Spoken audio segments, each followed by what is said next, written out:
اعوذ باللہ من الشیطان الرجیم، بسم اللہ الرحمن الرحیم، السلام علیکم ورحمۃ اللہ وبرکاتہ۔ ناظرین، خوف اور وہم دو ایسی چیزیں ہیں کہ اچھے بھلے انسان کو مفلوج کر کے رکھ دیتی ہیں۔ اس کی ساری طاقتیں جو ہے نا وہ سلب ہو جاتی ہیں، اور خوف کی وجہ سے اس کے اوپر وہم اور خوف کی وجہ سے اتنا غلبہ طاری ہو جاتا ہے کہ وہ اس کی سوچنے سمجھنے کی صلاحیت ختم ہو جاتی ہے۔ اس کو اگر کسی شخص کا خوف ہو، کسی بیماری کا خوف ہو، تو ابھی اس کو لگی بھی نہیں ہوگی۔ جس شخص کا خوف ہے وہ اس کو پاس ابھی آیا بھی نہیں ہوگا کہ اس کے سوچ ہی اس کے اندر ایسی پیدا ہو جاتی ہے کہ اس کی وہ سوچنے کی طاقت ختم ہو جاتی ہے اور اس کی ڈیتھ بھی ہو سکتی ہے۔ کہتے ہیں کہ جب تاتاریوں نے بغداد کے اوپر حملہ کرنا تھا نا، تو انہوں نے اس سے پہلے وہاں کے لوگوں کے اوپر اپنا ایسا خوف اور دبدبہ طاری قائم کر دیا کہ وہاں کے کئی لاکھوں لوگ جو تھے نا، ان کے خوف کی وجہ سے ہی مر گئے۔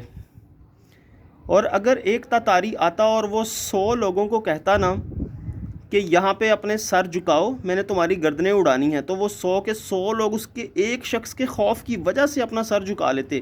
اور پھر وہ اگر ان کو کہتا نا کہ میں نے ابھی فلاں کام کر کے آنا ہے، وہ میں نمٹا کے آتا ہوں، پھر تمہاری گردنیں کاٹتا ہوں آگے، تو لکھنے والا لکھتا ہے کہ وہ 100 کے 100 لوگ اس کے آنے تک اپنی گردنیں جھکائی رکھتے۔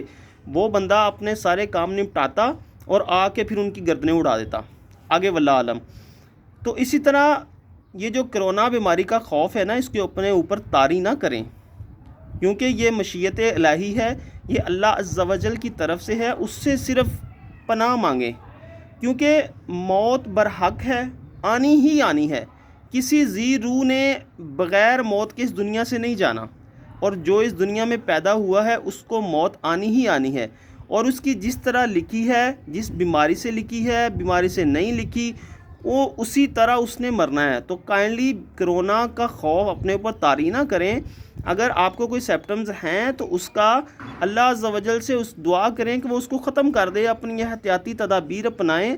اگر کسی بندے کی ڈیتھ ہو جاتی ہے تو اس کو دیکھ کے اپنے اوپر خوف طاری نہ کر لے، یا اگر آپ کو خدا نخواستہ ہو جاتا ہے تو یہ نہ سوچیں یار فلاں بندے کو ہوا تھا تو اس کی ڈیتھ ہو گئی تو اب تو میں بھی نہیں بچتا۔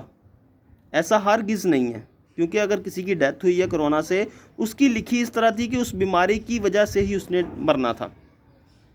تو خدارا اللہ پاک سے اپنے مال کی معافی مانگیں، اور اس سے یہ دعا کریں کہ اللہ پاک ہمیں موت تو آنی آنی ہے، لیکن ایمان والی، سلامتی والی اور سکون والی آئے۔ کاش کہ کسی کے دل میں اتر جائے میری بات۔ وما علینا الا البلاغ۔